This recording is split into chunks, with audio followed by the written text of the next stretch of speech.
ঘটনাটি যার সঙ্গে ঘটেছে তার নাম শামীম আহমেদ।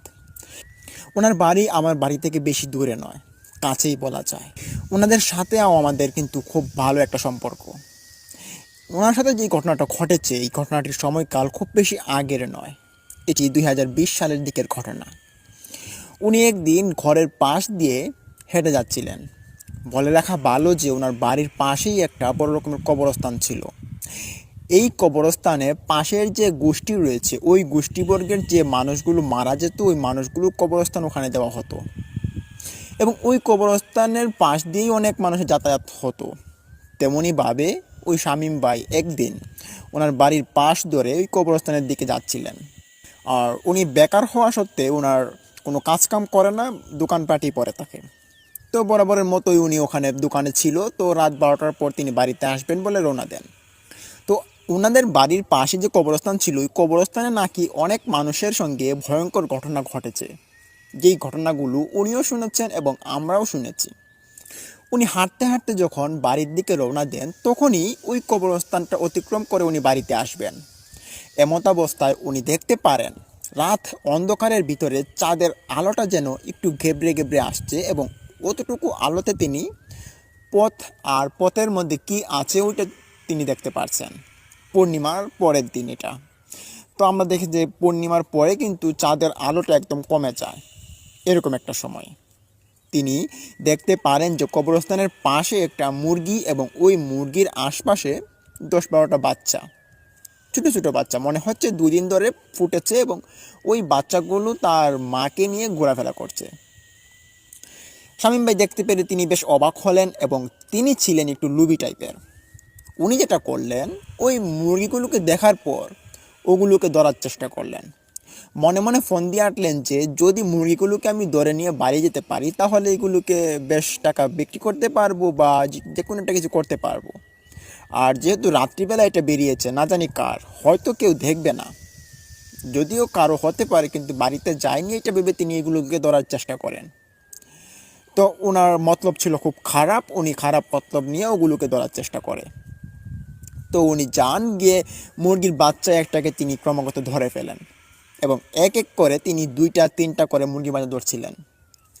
উনি যখন মুরগির বাচ্চাগুলো ধরতে যাচ্ছেন, তখনই দেখতে পারেন যে মুরগির মা যেটা রয়েছে ওইটা কিন্তু কোনো রকমের উস্কানি বা ফুসকানি করছে না, যে ওনাকে ঠুকর দিবে তারপর উল্টাপাল্টা কাজকর্ম করবে, এটা কিন্তু করেনি।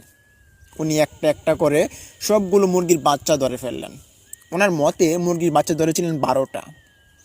যখন তিনি ওনার লুঙ্গির যে একটা বাঁধন রয়েছে, তারপর লুঙ্গিতে এই হিন্দুদের মতো আর কি ধুতি পরে, ধুতির মতো আর কি বানিয়ে তারপর বাচ্চাগুলোকে রাখে এবং পরবর্তীতে ওই বড় মুরগিটাকে তিনি ধরার চেষ্টা করেন।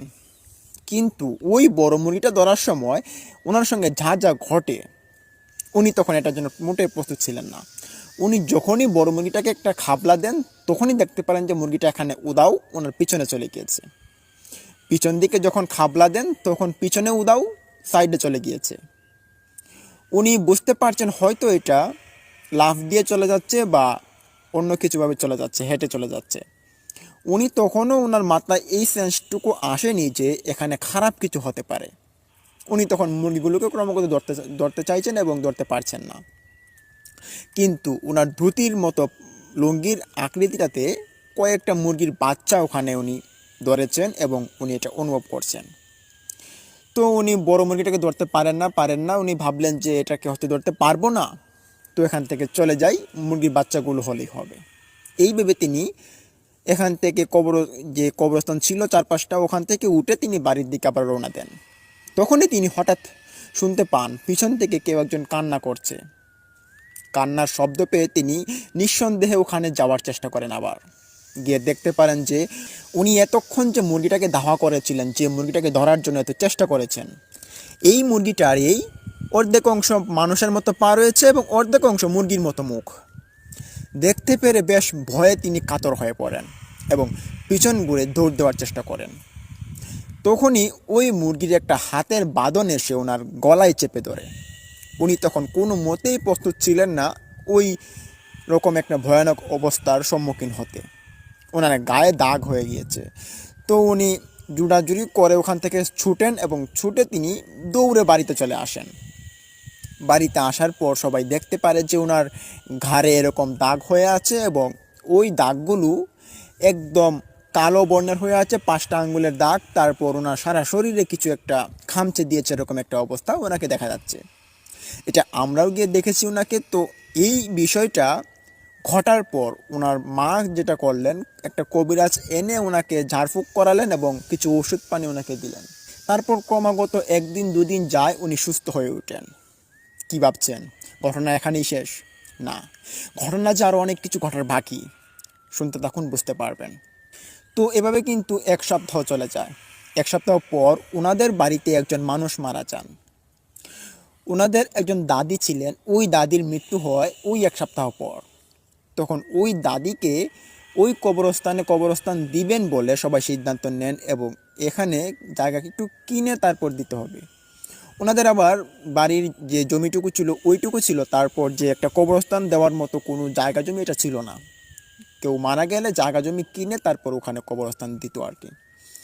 তো ওনার দাদির বেলাও তাই করা হয়, ওনার দাদিকে কবর দেওয়া হয় একটু জায়গা কিনে ওখানে। তো ওনার দাদি মারা গেছিলেন দুপুরের দিকে। তারপর দুপুরের মারা যাওয়ার পর সন্ধ্যার সময় জানাজা হয় এবং সন্ধ্যার পর ওনার দাদিকে কবর দেওয়া হবে, এরকম একটা অবস্থানে গিয়েছিল। আমরাও গিয়েছিলাম। তো পরবর্তীতে এক এক করে সবাই ওখান থেকে চলে আসে, রাত গভীর হতে থাকে। হঠাৎ নাকি শামীম ভাইয়ের মনে হলো যে ওনার দাদির কবরের কাছে কিছু একটা ফেলে রেখে চলে এসেছেন শামীম ভাই। তখন শামীম ভাইয়ের বাবাকে বললেন। তিনি বললেন যে এখন যেতে হবে না, সকালে যেও। কিন্তু ওদিন রাত্রিবেলা তো কারো ঘুম নেই। ওনাদের বাড়িতে অনেক আত্মীয় স্বজন মেহমান এসেছেন, তাদের সঙ্গে সবাই আলাপ আলোচনা করছেন ওনার দাদিকে নিয়ে। তারপর যেটা হয় আর কি, মানুষ মারা গেলে ওনাকে নিয়ে আলোচনা এটা হচ্ছিল। তো শামীম ভাই চিন্তা করলেন কেউ যখন ঘুমাচ্ছে না, তো আমি যাই কবরস্থানে গিয়ে লাইটটা নিয়ে দেখি, খুঁজে আসি, যদি পাই তাহলে তো ভালো। তখন রাত 2টা বাজে। উনি এনার ঘর থেকে একটা বাটন ফোন অন করে লাইটটা তিনি কবরস্থানের দিকে রওনা দেন। আস্তে আস্তে করে তিনি হাঁটা শুরু করেন ওই কবরস্থানের নিকট। তখন হাঁটতে হাঁটতে ওনার মনে হচ্ছে ওই দিনের কথাগুলো, ওনার সঙ্গে যে খারাপ ঘটনাগুলো ঘটেছে। এরপর থেকে কিন্তু রাত্রিবেলা ওই কবরস্থানের পাশ দিয়ে উনি কোনোদিন যাননি। তো আজকে উনি যাচ্ছেন, উনি ভয় পাচ্ছেন মনে মনে, না জানি আজকে কী হয়। মনে মনে তিনি সাহস জমিয়ে নিয়ে তিনি হাঁটা শুরু করেন। হাঁটতে হাঁটতে ওনার বাড়ি থেকে অনেকটা দূরে ছিল কবরস্থান, এটা 2.5 কি 3 মিনিট সময় লাগে হেঁটে গেলে। তো উনি ওখানে যান। ওখানে আবার কারো বসতি বা কোনো ঘর বাড়ি নেই, ওদিকে শুধু মানুষের রাস্তার মতো একটা যাতায়াত, এটা একটা মাটির রাস্তা। তো উনি কবরস্থানে চলে যান। এক পর্যায়ে গিয়ে তিনি ওনার ওই জিনিসটা খোঁজার চেষ্টা করেন। ওনার মুখ থেকে পরবর্তীতে শোনা গিয়েছিল যে ওনার হাতে থাকা একটা গড়ি নাকি ওখানে পড়ে গিয়েছিল, গড়িটা বেশ দামি ছিল। ওই গড়িটা তিনি খুঁজছেন কিন্তু পাচ্ছেন না। হঠাৎ তিনি দেখতে পারেন যে ওই মুরগির বাচ্চাগুলো আবারও এখানে উদয় হয়েছে। তো এই মুরগির বাচ্চাগুলো এবারের যে এটা অবস্থানটা, এটা দেখে তিনি আর ধরতে চাইলেন না। ভাবলেন যে ওই দিন রাত্রিবেলা ওই মুরগিগুলো ধরার ফলেই কিন্তু আমার এরকম ঘটনা ঘটেছে। আজকে এরকম মুরগি ধরে আমি আমার এরকম ক্ষতি করতে চাই না।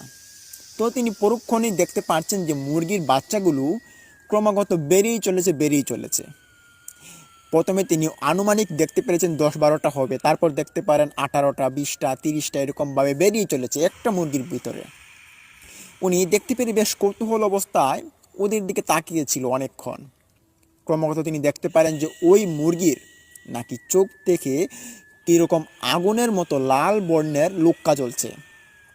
উনি এটা দেখতে পেরে বেশ অবাক হন এবং ওই মুরগিটাকে দেখার পরেই ওনার ওই দিনের রাতের মুরগিটার কথা মনে পড়ে গিয়েছে এবং ওই দিন রাত্রিবেলা যে মুরগিগুলো তিনি রেখেছেন ওনার যে লুঙ্গির যে ভাদনে, ওইটা তো জোড়াজুড়ি করার সময় পড়ে গিয়েছিল সবগুলো মুরগির বাচ্চা। তো ওনার মনে আরও একবার স্বাদ জন্মে। ওনার বলতে গেলে এক কথায় ওনার সাহস ছিল বটে অনেক। তো উনি ওই মুরগিগুলোকে আবারও ধাওয়া করেন ধরার জন্য। এক এক করে তিনি 8-10টা মুরগির বাচ্চা ধরে ওনার হাতে ওই লুঙ্গিটার বাঁধনে আবার রেখে দৌড় দিয়ে বাড়িতে চলে আসেন। বাড়িতে আসার পর সবাই জিজ্ঞেস করে, কিরে তুই তো হাঁপাচ্ছিস কেন, কি হয়েছে আমাদের খুলে বল। তখন শামীম ভাই বলেন যে আমি ওখানে গিয়েছিলাম এবং গড়িটা পাইনি। তো ওখানে আজকেও দেখতে পেরেছি কয়েকটা মুরগির বাচ্চা। আজকে তোমাদেরকে দেখানোর জন্য মুরগির বাচ্চাগুলো আমি ধরে নিয়ে আসলাম, দেখো। এই বলে যখনই তিনি লুঙ্গির বাঁধটুকু খুলে দিলেন, তখনই তো সবাই দেখতে পারে যে মাটির যে চাক্কা, যেমন মুরগির বাচ্চার মতো ছোট ছোট চাকাগুলো, ওই মাটির চাক্কা তিনি ওনার লুঙ্গির বাঁধনে করে নিয়ে এসেছেন। এটা সবাই দেখতে পাচ্ছেন।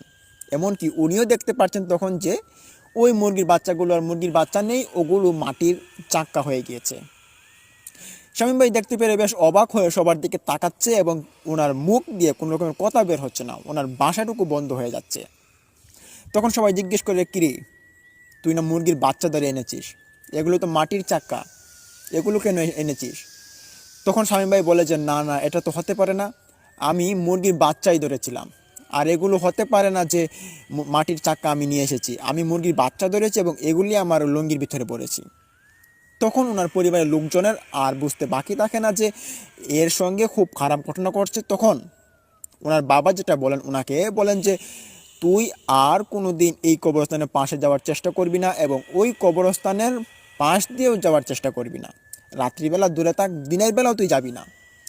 তখন শামীম ভাই বললেন যে আমার যে গড়িটা হারিয়েছে এটা আমি কোথায় পাবো?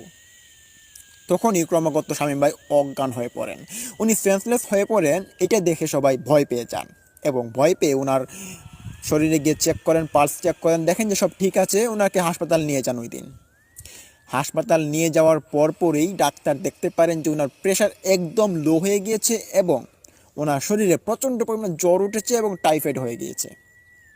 দেখতে পেরে ডাক্তার সরাসরি এসে ওনার বাবাকে বললেন যে আপনার ছেলে টাইফয়েড হয়ে গিয়েছে, চিকিৎসার দরকার। তো 1 সপ্তাহ 2 সপ্তাহ এভাবে চিকিৎসা করানো হয়। ওনাকে চিকিৎসার পরবর্তীতে ওনাকে আবার বাড়িতে পাঠিয়ে দেওয়া হয়। বাড়িতে নিয়ে আসেন সবাই। হয়তো কিছুদিন আগে ওনার দাদি মারা গিয়েছেন, এর জন্য সবার মনটা একটু শোকা হতো। এখন আবার ওনার ছেলের সঙ্গে এরকম ঘটনা ঘটছে, মানে শামীম ভাইয়ের সঙ্গে এরকম ঘটনা ঘটছে, এটার কারণে কিন্তু সবারই একটু মনটা অন্যরকম হয়ে আছে। ওনার পরিবারের লোকজন সবাই ভয়ে আতঙ্কিত এবং ওনার বাবা ভাবলেন যে ভালো কবিরাজ এনে ওনার ছেলেকে একটু আটকে দিবে, বাঁধন দিবে, তারপর ওনার ছেলেকে তাবিজ কবজ করবেন আর পরিবারে কোনো কিছু করা লাগলে করবেন। এইটা ভেবে তিনি একজন ভালো কবিরাজ আনলেন এবং কবিরাজের সাহায্যে উনি ওনার পরিবারের লোকজন সকলকে আবদ্ধ করলেন তাবিজের মাধ্যমে। তাবিজ কবজের মাধ্যমে আবদ্ধ করার পর কবিরাজ অনেক কিছু নিয়মাবলী এবং নির্দেশনা দিয়েছিলেন, ওইটার অনুযায়ী চলতে হবে। তো সবাই মানলেন। এর মধ্যে একটি নিয়মাবলী যেটা রয়েছে, এটা আপনাদের মাঝে আমি বলতে চাইব। এই নিয়মাবলীটি ছিল যে রাত্রিবেলা কেউ কবরস্থানের পাশ দিয়ে ঘোরাফেরা না করা। তো এই নিয়মাবলীটা লঙ্ঘন করে একমাত্র শামীম ভাই। মাসখানিক চলে যাওয়ার পর শামীম ভাই একদিন ওই দোকানে আবারও গিয়ে আড্ডা দেন। আড্ডা দেওয়ার পরবর্তীতে শামীম ভাই রাত অনেকটা হয়ে গিয়েছিল, ওনার খেয়াল নেই। হঠাৎ তিনি দোকানদার ভাইকে জিজ্ঞেস করে শুনেন যে রাত 1টা বেজে গিয়েছে। শুনে খুব ভয় পেয়ে ওনার পাশে থাকা একজন মুরব্বী লোককে বললেন যে চাচা, আপনি কি আমাকে আমার বাড়িতে একটু পৌঁছে দিয়ে আসবেন? মুরব্বী চাচা বলেন যে তোমার বাড়ি তো ওই দিকে, আমি তো যাব ওই দিকে। তো শামীম ভাই আবারও জিজ্ঞেস করলেন যে চাচা, আমাকে একটু এগিয়ে দিয়ে আসলে ভালো হয়। আমাদের পরিবারে একজন কবিরাজ বলে গিয়েছেন যে আমি যাতে কবরের আশপাশে যাতে না ঘুরি। তখন এই চাচা শামীম ভাইয়ের কথা শুনে একটু অট্টহাসি বললেন যে এসব কবিরাজ আর বাঁধ, তারপর ভয় আজকাল কি আছে নাকি? পাগল তুমি নাকি? যাও যাও, বাড়ি যাও, কোনো সমস্যা হবে না। এই বলে ওই চাচা শামীম ভাইকে বাড়িতে পাঠিয়ে দেওয়ার জন্য পাঠিয়ে দিলেন দোকান থেকে। শামীম ভাই তখন খুব ভয় নিয়ে তিনি হাঁটছেন। উনি তখন এরকম বিষয় যে কবরস্থানের পাশে মুরগি থাকবে, ওনার ভিতর থেকে অনেক ভয়গুলো ওনার চলে গিয়েছিল। উনি মনে মনে ভাবছেন যে এরকম আর লোভ আর কোনো রকমের যে বড় হওয়া যাবে, এটা করা যাবে, ওইটা করা যাবে, ওইটা তিনি বাদ দিয়েছেন মন থেকে। তো উনি যেতে যেতে যখন ওই কবরস্থানের পাশ দিয়ে আবার হেঁটে যান, তখনই দেখতে পারেন যে কবরস্থানের ডান পাশে যেদিকে একটা ক্ষেত বয়ে গিয়েছে, ওই ক্ষেতের মধ্যে কিছু একটা আলো ঝলমল করছে।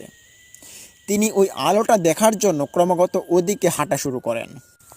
উনি ওই জলকা আলোটাকে দেখে ওনার বুঝতে বাকি ছিল না যে ওই দিনের রাতের মুরগিটা অর্ধ মানুষরূপী মূর্তি এবং মানুষ এইটা এখানে বসে আছে। উনি দেখতে পেরেই ওখান থেকে চলে আসার চেষ্টা করেন। হঠাৎ তিনি ওখানে হোঁচট খেয়ে পড়ে যান। হোঁচট খেয়ে পড়ার সাথে সাথেই তিনি উপর দিকে চেয়ে লক্ষ্য করেন যে ওনার উপরে খুব খারাপ একটা অবস্থান সৃষ্টি হয়ে গিয়েছে। উনি দেখতে পারেন ওনার উপরে যে গাছগুলো ছিল কবরস্থানের, ওই গাছগুলোর মধ্যে লাল বর্ণের পিশাচ লটকে আছে, ছায়ামূর্তির মতো লাল লাল বর্ণের। এগুলোর মধ্যে আবার শরীর থেকে কেমন আগুনের মতো ঝলকা জ্বলছে এবং কীরকম পানি নির্গত হচ্ছে ওদের শরীর থেকে। দেখতে পেরে শামীম ভাই খুব ভয়ে ওখানে একদম অবস্থা নাজেহাল হয়ে পড়ে। উনি তখন এখান থেকে উঠে দৌড় দেওয়ারও চেষ্টা করেন, কিন্তু ওনার শরীরের সবটুকু শক্তি তিনি হারিয়ে ফেলেছেন। ওনার শক্তিটা এমনভাবে হারিয়েছেন, উনি এখান থেকে যে উঠে দৌড় দিবেন এরকম শক্তি তিনি পাচ্ছেন না। তখন তিনি ভয় পেতে পেতে ওখানে সেন্সলেস হয়ে পড়েন।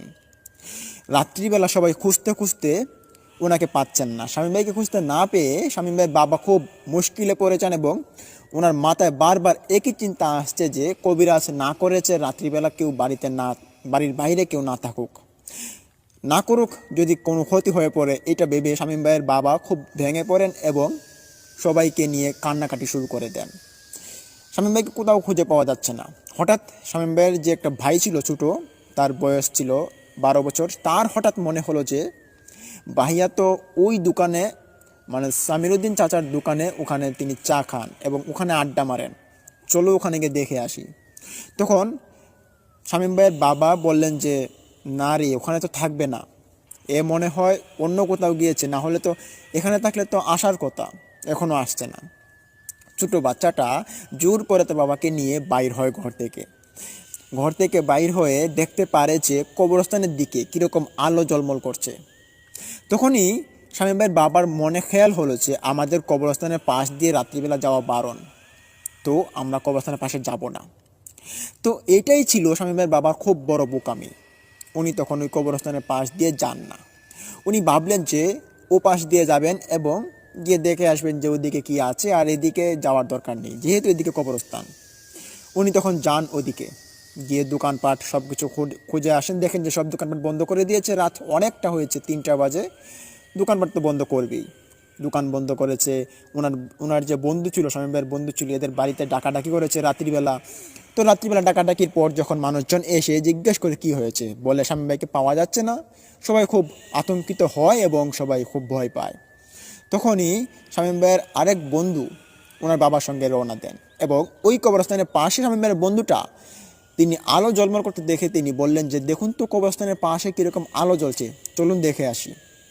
শামীম ভাইয়ের বাবা বলে যে না, আমি এখন যাব না, আমাদের যাওয়া নিষেধ আছে। বাবা তুমি কি যেতে পারবে? তখন বন্ধুটা বলে যে আমার তো ভয় করছে, কি করব। তখন শামীম ভাইয়ের বাবা বললেন যে আমরা এখানে দাঁড়াই, তুমি গিয়ে দেখে আসো কবরস্থানের পাশে কি, আর যদি কোনো খারাপ কিছু হয় তাহলে আমাদেরকে ডাক দিও। তখন ওই শামীম ভাইয়ের বন্ধু তিনি হেঁটে যান ওই কবরস্থানের নিকট। আস্তে আস্তে করে হেঁটে গিয়ে যখন দেখতে পারেন ওই কবরস্থানের উপরের যে পাশের গাছগুলো ছিল, ওই গাছগুলো থেকে লাল বর্ণের ছায়ামূর্তির মতো পিশাচগুলো ঝুলে আছে, দেখতে পেরে বেশ অবাক হয়ে একটা চিৎকার দেন। এরই পারিপার্শ্বিকতায় যখন নিচের দিকে তিনি তাকান, দেখতে পারেন যে ওনার বন্ধু শামীম ওখানে পড়ে আছেন। তখন ওখান থেকে তিনি এক চিৎকার দিয়ে চাচাকে বলেন যে আপনার ছেলে এখানে পড়ে আছে, তাড়াতাড়ি তাকে নিয়ে যান এসে। তখনই শামীমের বাবা ওখান থেকে দৌড় দিয়ে চলে আসেন।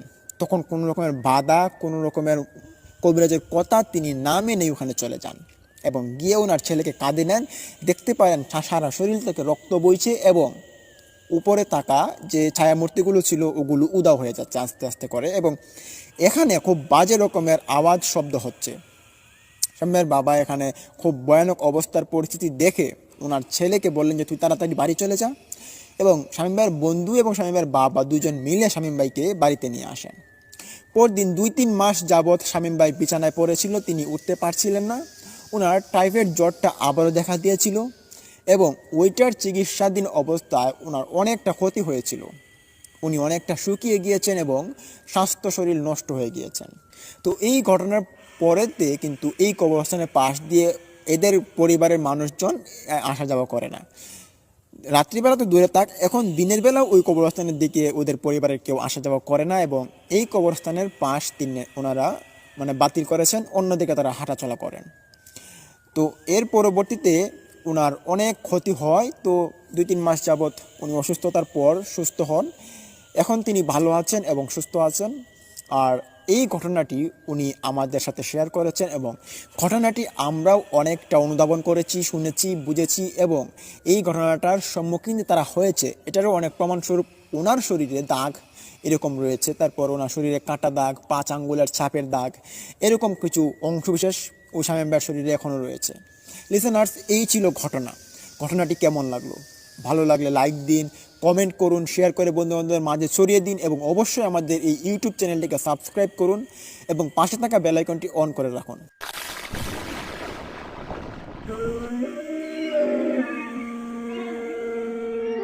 আজকের এই ঘটনাটি আমার সাথে শেয়ার করেছেন আমাদের একজন চাচা। তিনি একটি হাসপাতালের মর্গের নাইট গার্ডে ডিউটি করেন। তিনি সঙ্গত কারণে ওই হাসপাতালের নামটা গোপন রাখতে বলেছেন। চলুন দেরি না করে এখন আমরা ঘটনায় চলে যাই। ঘটনাটি যখন ওনার সঙ্গে ঘটেছিল তখনকার সময় ছিল আজ থেকে 6 বছর আগে। এটি বেশি আগের ঘটনা নয়, এটি খুব কাছেরই একটি ঘটনা। উনি ওই মর্গের হাসপাতালে তিনি চাকরি করেন প্রায় 12 বছর ধরে। 12 বছর যাবৎ ওনার সঙ্গে এমন কোনো ঘটনা ঘটেনি যে ঘটনাগুলো আপনাদের মাঝে নিয়ে আসার মতো। তবে 2018 সালের দিকে ওনার সঙ্গে এমনই একটি ভয়াবহ ঘটনা ঘটে, যেই ঘটনার পরিপ্রেক্ষিতে ওনার অনেকটা ক্ষতি হয়ে পড়ে এবং ঘটনাটি মারাত্মক লেভেলের লোমহর্ষক এবং ভয়ঙ্কর। চাচার নাম আব্দুল কাশেম। তিনি রাত 8টা থেকে সকাল 8টা পর্যন্ত ওনার ডিউটি। স্পেশালি উনি 6টার সময় কোনো দিন চলে আসেন এবং কোনো দিন 8টা পর্যন্ত থাকতে হয় ওখানে। আবার এখানে যদি রোগীর কোনো রকম চাপ থাকে তাহলে ডিউটির ব্যবধান হতে পারে। তো 2018 সালে যখন শীতকাল পড়ছিল হঠাৎ আস্তে আস্তে করে, তখন একটা দিন উনি রাত্রিবেলা বের হয়ে যান বাড়ি থেকে এবং মর্গের উদ্দেশ্যে রওনা দিয়ে ওনার একটা সিট আছে ওখানে, ওই সিটের মধ্যে বসে থাকেন। তো মর্গের মধ্যে রাত্রিবেলা তো আর ঘোরাফেরা করতে হয় না, যার কারণে তিনি একটা চেয়ারের মধ্যে বসে থাকেন সারা রাত। আবার মর্গের যে ডিউটিটা এটা এখানে কিন্তু ঘুমানো নিষেধ। এখানে যদি ঘুমায় তাহলে কিন্তু অনেক কিছু ক্ষতি হতে পারে বা চোরের আশঙ্কা বেশি থাকে। তো যার কারণে নাইট গার্ডের ডিউটি যারা করতো তাদের কোনো রকমের ঘুম বা কোনো চেয়ারে বসে ঘুম লেগে যাওয়া এরকমটা হওয়া একদমই সম্ভব ছিল না। তো তিনিও রাত্রিবেলা ঘুমাচ্ছিলেন। হঠাৎ আব্দুল কাশেম চাচা তিনি দেখতে পারেন যে একটি লাশ দেয়ে আসছে মর্গের দিকে এবং ওই লাশের সঙ্গে দুজন মানুষ, একজন হচ্ছে মহিলা, একজন হচ্ছে পুরুষ। ওই দুজন মানুষ আরেকটি লাশকে নিয়ে দৌড়ে আসছে। আব্দুল কাশেম চাচা তিনি হঠাৎ এক পলকে দেখতে পারলেন এই বিষয়টা। তিনি তখন মনে মনে চিন্তা করছেন যে আজকে তো ডাক্তারদের ছুটির রাত, তো আজকে তো একটা ডাক্তারও নেই। এই লাশটা যে আসছে এটা কি রুগী নাকি মর্গের পোস্টমর্টম করানো লাগবে? তখন তিনি আরও অবাক হলেন যে অ্যাম্বুলেন্স ছাড়াই তারা ওই লাশটাকে নিয়ে এসেছে এবং একটা বডি প্যাডের মধ্যে ওই লাশটা রাখা ছিল। তো লাশের গাড়িটা ওখানে দাঁড় করিয়ে তারা দুজন খোঁজাখুঁজি করছে, যে মনে হচ্ছে কোনো ডাক্তারকে খোঁজাখুঁজি করছেন। কাশেম চাচা তখন ওদের নিকট গিয়ে দাঁড়ায়, গিয়ে বললেন যে আমি এখানের সিকিউরিটি গার্ড, এই লাশ কার? তখন এই মহিলাটি উঠে বলে যে এই লাশ আমার ছেলে মারা গিয়েছে, তাকে পোস্টমর্টম করানোর জন্য নিয়ে আসা হয়। তখন কাশেম চাচা অবাক দৃষ্টিতে বললেন যে আপনাদের ছেলে মারা গিয়েছে, আপনারা পোস্টমর্টম করতে নিয়ে এসেছেন, এটা কীরকম কথা? আপনাদের বাড়িতে কি আর কোনো লোক নেই? তখন ওই মহিলাটি উঠে বলে যে না, আমার এই ছেলে সে ঘরের মধ্যে পাখার বাড়ি খেয়ে মারা গিয়েছে। তো আমরা এখানে ভাড়া থাকি, তো তার কারণেই আর আমাদের পরিবারে কোনো লোকজন নেই, আমরা 3জনই থাকি ওখানে। আর ভাবলাম যদি পোস্টমর্টম না করায় তাহলে তো পরবর্তীতে কোনো রকমের গণ্ডগোল হতে পারে, তাই না?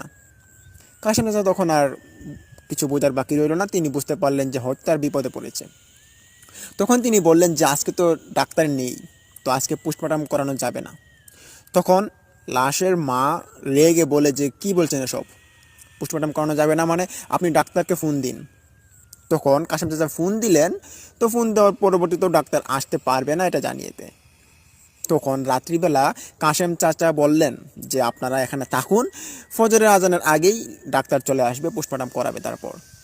তখন রাত অনেকটা হয়ে গিয়েছে আর ওই লাশটাকে বললেন যে পোস্টমর্টম ঘরের ভিতরে ঢুকিয়ে দেওয়ার জন্য, মর্গের ভিতরে আর কি।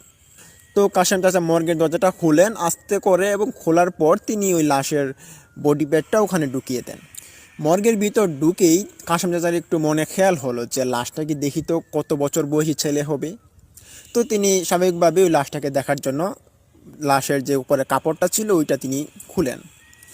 যখনই তিনি ওই লাশের মুখের উপর থেকে কাপড়টা উড়িয়ে দেন, তখনই দেখতে পান এই লাশের মুখের কোনো ছিন্ন ভিন্ন নেই, এবং লাশের মুখটা মনে হচ্ছে না যে এটা কোনো মানুষের মুখ, মনে হচ্ছে এটা অনেক দিন আগে মারা গিয়েছে এবং এই লাশটা এখন তারা নিয়ে এসেছে। তবে অদ্ভুত রকমের বিষয় হচ্ছে যে লাশের ভিতর থেকে কোনো রকমের গন্ধ বের হচ্ছে না।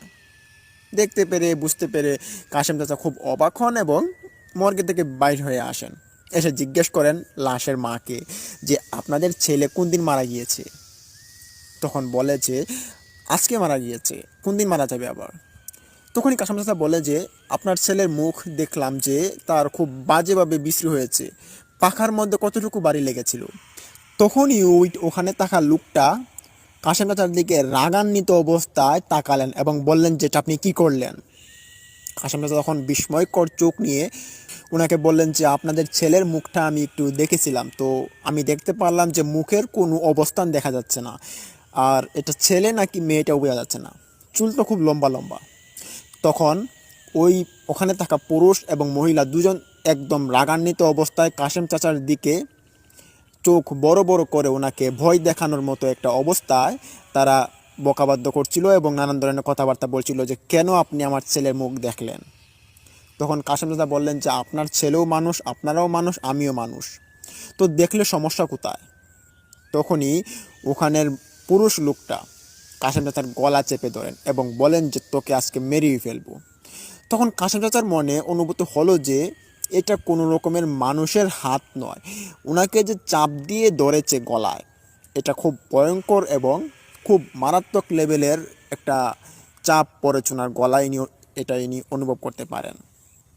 পরক্ষণেই ওখানে দেখতে পারেন যে মহিলাটি এখানে নেই এবং ওই পুরুষটা মর্গের ভিতরে চলে গিয়েছে। তখন কাশেম চাচা গলাটা ছুটতে পেরে উনি পাশে থাকা একটা বোতল থেকে পানি পান করেন। পানি পান করার পর উনি এক দৌড় দিয়ে হাসপাতালের সাইডে কর্নারে চলে যান। ওখানে একটা আয়না ছিল, আয়নার দিকে ওনার গলাটা যখনই তাক করেন তখনই দেখতে পারেন যে গলার মধ্যে দাগ হয়ে আছে এবং গলা থেকে রক্ত ঝরছে। কাশেম চাচার একটুও খেয়াল হচ্ছে না যে ওনার গলা কেটে গিয়েছে। তখন কাশেম চাচা ওখানে তাকে একটা চিৎকার দেন এবং চিৎকার শুনে একটা নার্স ওখানে চলে আসে, জিজ্ঞেস করে যে কাশেম চাচা আপনার কি হয়েছে। দেখতে পারে যে গলার মধ্যে দাগ হয়ে আছে এবং রক্ত ঝরছে।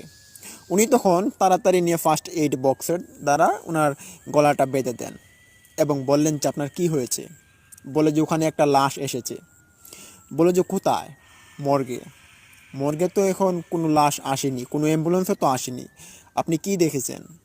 তখন নার্সটা বলে যে চলুন তো দেখি আপনি কি দেখে এসেছেন। এই বলে নার্স আব্দুল কাশেম চাচাকে নিয়ে মর্গের দিকে রওনা দেন। মর্গের ঘরের পাশে যখন তারা যায় তখনই দেখতে পারে যে মর্গের দরজাটা তালা দেওয়া এবং মর্গের বাইরে কেউ নেই এবং বাইরে শুধু একটা বডি প্যাড পড়ে আছে। ওইটা তারা ঠিকই দেখতে পেরেছে। নার্স দেখতে পেরে বলে যে এই বডি প্যাডটা বাইরে কে বের করেছে। বলে যে বডি প্যাড দিয়ে তারা এসেছিল ওই লাশ নিয়ে, আর এই লাশটাকে ওখানে নিয়ে যাওয়া হয়েছে ভিতরে। তখন বলে যে তাহলে তো দরজা তালা মারা, দরজা কি আপনি তালা মেরেছেন? বলে যে না তো, দরজা তো আমি তালা দেইনি। তখন নার্স বেশ অবাক হয়ে চাচাকে বললেন যে চলুন তো আমরা দেখে আসি ভিতরে কি আছে। এই বলে কাশেম চাচার হাত থেকে চাবিটি নিয়ে নার্স তালাটা খুললেন। তালা খুলে যখনই মর্গের ভিতর প্রবেশ করলেন দুজন অনুভব করতে পারলেন যে মর্গের ঘরটা একটা কাঁপুনি দিয়ে উঠেছে। তখন কাঁপুনি একটু অনুভূতি পেয়েই দুজন একটু ভয়ে ঘিবড়ে যান। তখন দুজনের দিকে দুজন তাকান এবং সাহস জমান। তখন মর্গের লাইটটা অন করে পুরোটা খোঁজাখুঁজির চেষ্টা করেন। আর ওখানে থাকা নার্স আবারও জিজ্ঞেস করলেন যে মর্গের লাইটটা তো অন থাকার কথা, অফ কেন? বলে যেটা তো অনই ছিল। তো লাইটটা অন করার পর দেখতে পারে যে ওখানে কোনো রকমের লাশ নেই, লাশ ছিল দুইটা আগের। তো ওই লাশগুলো সকালে এসে নিয়ে যাবে, আর কোনো রকমের লাশ নেই, নতুন কোনো লাশ এখানে আসেনি। তখন কাশেম চাচা ওখানে থেকে খুব ভয়ে তিনি বলেন যে না না, এটা হতে পারে না, এখানে একটা লাশ এসেছিল, আমার চোখে আমি ভুল দেখতে পারি না। এই বলে নার্সের সঙ্গে একটু জেরাজেরি করলেন তিনি। পরবর্তীতে ওই নার্স কাশেম চাচার মনের ভুল ভেবে তিনি ওখান থেকে চলে যান, ওনার যে ডিউটি যেখানে এখানে চলে যান। কাশেম চাচা তখন দরজাটা তালা লাগিয়ে তিনি চেয়ারে এসে বসে থাকেন। এবং বসে বসে এই বিষয়টা তিনি চিন্তা করছেন। আর ওনার গলাতে প্রচুর পরিমাণে ব্যথা অনুভব করছেন তিনি। তখন তিনি হঠাৎ কিছুক্ষণ সময় যাওয়ার পরই দেখতে পারেন যে মর্গের ভিতর থেকে কেউ একজন দরজা ধাক্কাচ্ছে এবং মনে হচ্ছে সে মর্গের ভিতর থেকে বাহিরে আসার চেষ্টা করছে, এরকমভাবে সে দরজা ধাক্কাচ্ছে। কাশেম চাচা তখন বিস্ময় হয়ে তিনি ভাবেন যে কী ব্যাপার, আমরা তো একটু আগেও মর্গের ভিতর থেকে এসেছি, কই মর্গের ভিতরে তো আমরা কাউকে দেখতে পারিনি, এখন আবার কে মর্গের ভিতর থেকে ধাক্কাচ্ছে দরজা। তিনি ওইটা দেখার জন্য আস্তে আস্তে করে মর্গের সামনে যান এবং চাবিটা দিয়ে যখনই তিনি তালার হাতে ধরেন তখনই দেখতে পারেন যে তালা পুরো রক্ত মাখা অবস্থায় ওখানে ঝুলিত অবস্থায় আছে, তালার মধ্যে পুরোটা রক্তে ভরে গিয়েছে। কাশেম চাচার হাতেও রক্ত পড়ে গিয়েছে অনেক। তখন কাশেম চাচা হাতটা এক ঝলক ওখান থেকে উঠিয়ে তিনি ওনার যে সাথে থাকা মোবাইলটা ওইটা দিয়ে তিনি লাইট অন করে দেখতে পারে যে তালার মধ্যে রক্ত ঝুলে আছে এবং পরক্ষণেই দেখতে পারেন মর্গের দরজার নিচ দিয়ে রক্ত বয়ে আসছে। তিনি তখন এই অবস্থা দেখে তিনি বুঝতে পারছেন যে যে লাশটা এসেছে এই লাশের রক্ত ছাড়া এটা কারো লাশের রক্ত হতে পারে না, এটা একটা তাজা লাশের রক্ত এবং এটা কোনো রকমের আগের লাশের রক্ত হতে পারে না। তখন তিনি তাড়াতাড়ি করে ওই রক্তমাখা তালাটাকেই তিনি খুলে ফেললেন এবং খুলেই তিনি দরজার ভিতরে চলে গেলেন। হঠাৎ তিনি অনুভব করতে পারছেন যে এই মর্গের ভিতরে কেউ একজন আছে, কোনো মানুষ হয়তো মর্গের ভিতরে বসে আছে খাপটি মেরে। তিনি এটা অনুভব করতে পেরে এই কোণা ওই কোণা, তারপর মর্গের সিট বেলের নিচের দিকে, করিডোরের দিকে সবটা তিনি খোঁজার চেষ্টা করেন। বাথরুমে ওয়াশরুমেও তিনি খোঁজার চেষ্টা করেন, কিন্তু তিনি পাচ্ছেন না।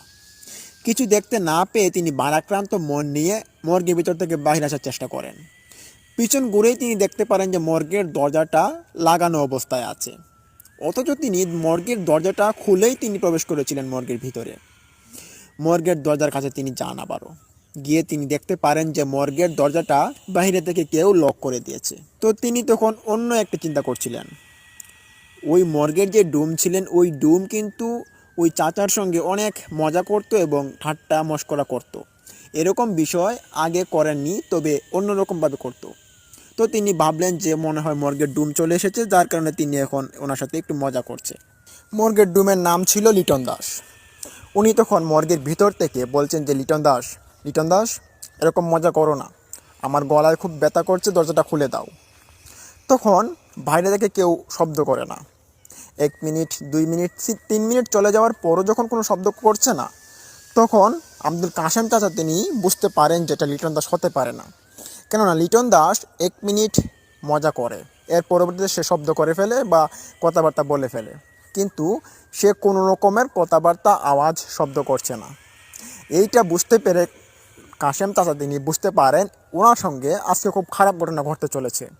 উনি আবার এরকম পিশাচ এবং জিনের বিষয়ে অনেক কিছু জানতেন। উনি তখন বুঝতে পারেন যে এরকম কিছু ওনার সঙ্গে সম্মুখীন হয়েছে বা ওনার সঙ্গে ঘটনা ঘটছে। পরক্ষণেই তিনি ওই মর্গের দরজাটা তিনি ভাঙার চেষ্টা করেন এবং জোরে জোরে ধাক্কানো শুরু করেন ওই দরজাটাতে। হঠাৎ তিনি দেখতে পারেন ওনার পিছনে কেউ একজন এসে হাত বাড়িয়ে ধরেছে ওনার বুকের পাঁজরের দিকে। উনি তখন এক পলক পিছনের দিকে তাকান এবং তাকিয়ে দেখতে পারেন যে ওই যে লাশটা ছিল ওই লাশটা ওনার পিছনে এসে দাঁড়িয়েছে। যে লাশটাকে উনি দেখতে পেরেছেন যে ওর মুখ পুরোটা মানুষের মতো দেখা যাচ্ছে না এবং একদম ঘিবড়ে গিয়েছে। এরকম একটা লাশ এসে ওনার বুকের পাঁজরের দিকে এসে হাত বাড়িয়ে ধরেছে। উনি তখন পিছনে ঘুরে দেখতেই পারেন যে এই লাশটা এখানে দাঁড়িয়ে আছে। খুব ভয় পেয়ে তিনি একটা চিৎকার দেন। চিৎকার দিয়ে তিনি ওখান থেকে বের হওয়ার চেষ্টা করেন। এক পর্যায়ে দেখতে পারেন যে দরজাটা খুলে গিয়েছে। দরজা খোলার সাথে সাথেই তিনি দৌড় দিয়ে বের হয়ে যান এবং ওই চেয়ারে গিয়ে তিনি বসেন। ওখানে একটা পানির বোতল ছিল, তিনি পানি পান করছেন। পানি পান করে নিজের মনকে সান্ত্বনা নিলেন এবং ওখানে আশপাশ ঘিরে তিনি দেখছেন যে কেউ আছে কিনা। উনি তখন দেখতে পাচ্ছেন যে ওখানে কেউ নেই, তবে ওনার সঙ্গে মনে হচ্ছে কেউ আছে। এরকম একটা অবস্থায় তিনি যখন ওখানে কাউকে ডাকার চেষ্টা করেন, ভাবলেন যে কোনো নার্স বা কোনো ডাক্তারকে যদি নিয়ে আসতে পারি তাহলে আমার ভালো হবে। তো তিনি আরেকবার ভাবলেন যে নার্স যারা রয়েছে তারা তো তাদের ডিউটি করছে, তারা তো আর আমার জন্য এসে বসে থাকবে না। এইটা ভেবে তিনি ওখানে বসে থাকেন এবং ভাবলেন যে রাত তো একটু পরেই মানে শেষ হয়ে যাবে, রাত 4টা আনুমানিক বেজে গিয়েছে, তো একটু পরে শেষ হয়ে যাবে। তো তিনি এখানে বসে আছেন। বসে থাকতে থাকতে হঠাৎ তিনি দেখতে পারেন যে ওই মর্গের ভিতর থেকে একজন দুইজন মহিলা এবং পুরুষ তারা বের হয়ে আসছে। উনি তখন দেখতে পেরেই ওদের দিকে এগিয়ে যান, গিয়ে জিজ্ঞেস করেন যে আপনারা তো চলে গিয়েছিলেন, আপনারা কারা, আপনারা এখানে কি করে আসলেন, বলুন বলছি। উত্তরে তখন ওখানে থাকা পুরুষ লোকটি বলে যে তুমি আমাকে চিনবে না, আমাদেরকে চিনবে না, আমাদেরকে পথ ছাড়ো, পথ ছাড়ো বলছি। তখন কাশিম চাচা বললেন যে না, আমি পথ ছাড়বো না, আপনি আমার গলায় এতটা দাগ করেছেন, বলুন আপনি কে। তখন ওই লোকটা তার আসল রূপে ফিরে আসে। সে একটা পিশাচ, জিন পিশাচ আর কি, ওই জিন পিশাচের রূপে চলে আসে। তখন ওর দেখা দেখি ওর যে স্ত্রীটা ছিল ওইটাও একটা জিন পিশাচ রূপে চলে আসে। তখন কাশিম চাচা দেখতে পেরে আর বোঝার বাকি রইল না, তিনি বুঝতে পারেন যে এটা কোনো জিন বা কোনো রকমের পিশাচ হবে। তখন তিনি ওখান থেকে এক দৌড় দিয়ে তিনি হাসপাতালের দিকে চলে যান এবং ওখানে গিয়ে টেক্সট কাউন্টারে যারা বসেছিল তাদেরকে গিয়ে এই ঘটনাগুলো সব খুলে বলেন। তখন টেস্ট কাউন্টারের লোকজন আসে ওখানে এবং আরও 2-3 জন নার্স ওখানে আসে। এসে দেখতে পারে যে কেউ নেই, তবে এখানে 2টা সাদা কাপড় পরে আছে এবং 2টা অলংকার পরে আছে। এটা তারা দেখতে পেরে একটা নার্স গিয়ে হাতে নিল, অলংকারগুলো একটা নার্স হাতে নিল এবং আরেকটা ক্যাশ কাউন্টারের লোক তিনি ওই কাপড়ের কাপড়গুলো হাতে নিল। নিয়ে দেখতে পারলো যে এই কাপড়ের কাপড়গুলো খুব ভিন্ন, এগুলো মানুষের যে মানুষের দোকানঘাটে যে পাওয়া যায় এরকম কাপড় নয়, এটা একটা অন্যরকম কাপড়, তবে পাওয়া যায়, তবে এরকমটা উনি দেখেননি আগে কখনো। তখন কাশিম চাচার দিকে লক্ষ্য করে বললেন যে এটা তো একটা কাপড়ের কাপড় আর 2টা অলংকার পরে আছে, এখানে তো কোনো মানুষ নেই, আপনি কাকে দেখেছেন। বলে যে আমি এখানে দেখেছি, এরা জিন ছিল এবং এরা আমার সাথে সম্মুখীন হয়েছে। ওনার কথা শুনে এবং পরিস্থিতি এরকমটা দেখে ওখানে থাকা ক্যাশ কাউন্টারে 2জন লোক তারা ভয় পেয়ে যায়, ভয় পেয়ে ওখান থেকে চলে যান এবং ওই নার্সগুলো ওখান থেকে চলে যান। কাশিম চাচা ওখানে একা একা পড়ে আছেন। উনি দেখতে পারেন যে ওই কাপড়ের কাপড়টুকু আর অলংকারটুকু ওখানে পড়ে আছে। উনি তখন এরকম অবস্থা চিন্তা করতে করতে হঠাৎ কাশিম চাচার ঘুম চলে আসে। উনি তখন ঘুমিয়ে পড়েন এবং হয়তো উনি সেন্সলেস হয়ে গিয়েছেন, যার কারণে উনি বলতে পারছেন না যে উনি ঘুমিয়েছেন কি সেন্সলেস হয়েছেন। তো পরক্ষণেই যখন সকাল গনিয়ে আসে দেখতে পারে যে ওখানে ডুম এসেছে মর্গের, তারপর ডাক্তার এসেছে এবং কারা কারা ছুটি হবে তারা যাবে, এর জন্য মর্গের পাশ দিয়ে যাওয়া আসা হচ্ছিল। দেখতে পারে যে কাশিম চাচা ওখানে পড়ে আছেন। তখন ডুম আসে কাশিম চাচার সঙ্গে এবং এসে বলে যে কাশিম তোমার কি হয়েছে। তখন ডুমকে বলে যে এরকম ঘটনা ঘটেছে রাত্রিবেলা। তো উনি যদিও প্রথমে ঘুমিয়েছিল, ঘুমটা ভাঙানো হয়েছিল, তো পরবর্তী সব ঘটনা খুলে বলে। তো এই বিষয়টা নিয়ে আরও অনেক গবেষণা করেছে ডুম এবং ওখানে থাকা ক্যাশ কাউন্টারের লোকজন, আরও ডাক্তার মিলেও ওখানে অনেক পর্যালোচনা করেছে, কিন্তু পরবর্তীতে ফলপ্রসূ কোনো কিছু পাওয়া যায়নি। আর ওই যে কাপড়ের কাপড় আর অলংকারগুলো ওগুলো পরবর্তীতে আর পাওয়া যাচ্ছিল না, এগুলো হারিয়ে গিয়েছিল। তো লিসনার্স, এই ছিল ঘটনাটি কেমন লাগলো? ভালো লাগলে লাইক দিন, কমেন্ট করুন, শেয়ার করে বন্ধুবান্ধবদের মাঝে ছড়িয়ে দিন এবং অবশ্যই আমাদের ইউটিউব চ্যানেলটিকে সাবস্ক্রাইব করে পাশে থাকা বেল আইকনটি অন করে রাখুন। লিসনার্স, কালকে একটি নতুন ঘটনা আমরা নিয়ে আসবো এবং এই ঘটনাটি আপনাদের একটা ভালো লাগবে। তো কাল পর্যন্ত আপনারা ভালো থাকুন, সুস্থ থাকুন সবাই। আসসালামু আলাইকুম।